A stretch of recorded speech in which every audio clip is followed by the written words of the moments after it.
Hey guys, welcome back to my channel. I'm Angela Fernandez, and thank you very much to show so much love for my last video. I hope it was helpful to you, and I hope you are safe at home. So I just felt so nice yesterday to upload a video, so I just thought to work on something else which could be helpful for you. So I have thought of another content which will be really helpful for you, and it will help you on your everyday life. So basically the topic for today would be how to maintain your work life balance and your hobby at the same time. So what happens now that you are in quarantine, you are home, so now it is not an issue to think about all these things, but later on when your life starts and your daily routine starts, that is the time you tend to forget and give time to your hobbies. So I will cover up few points. I will say like six. I will list about 6 points which will help you to maintain a work-life balance and your hobby at the same time. So let's do this.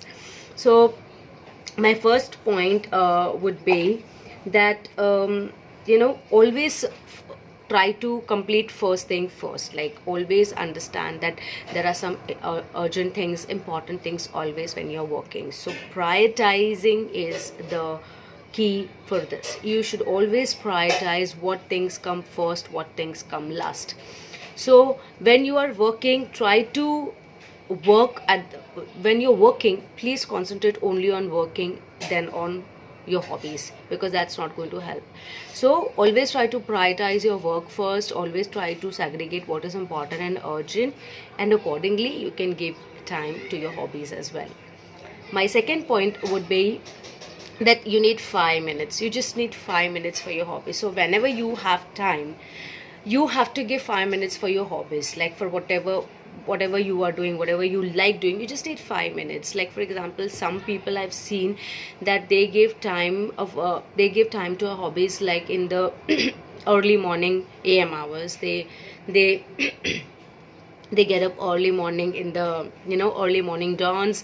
They try to remove some time, and they tend to give time in the morning to their hobbies. And there are someone who try to give the time in the evening, like in the late PM hours. So it is up to you when you want to remove time, but it's just that you have to remove 5 minutes from your entire day and try to give time.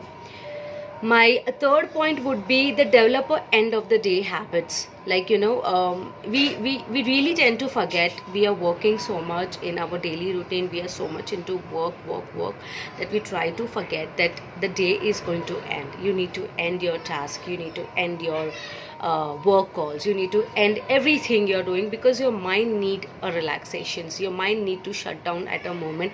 And sometime, trust me, sometime your brain is at its best when it is not functioning at all. So you need to develop a end of the day habits. And my fourth point would be, I really need to check my fourth point, just a moment.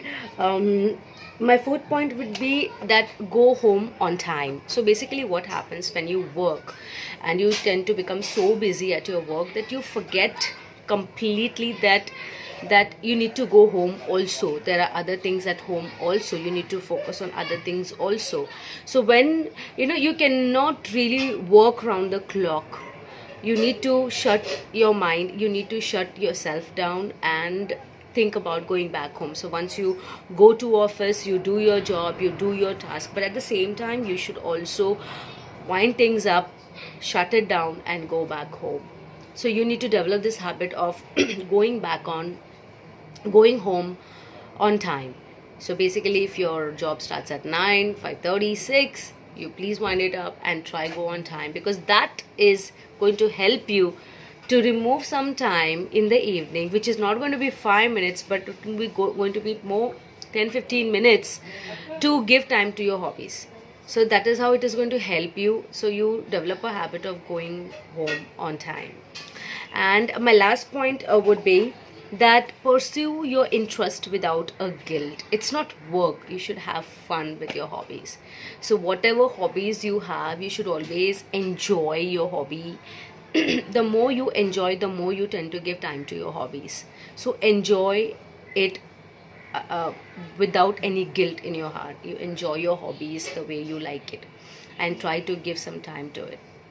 So basically, some people have asked me, like, what if you have more than one hobby? How are you going to cope? If you like that, you like that, you like that, you like many things.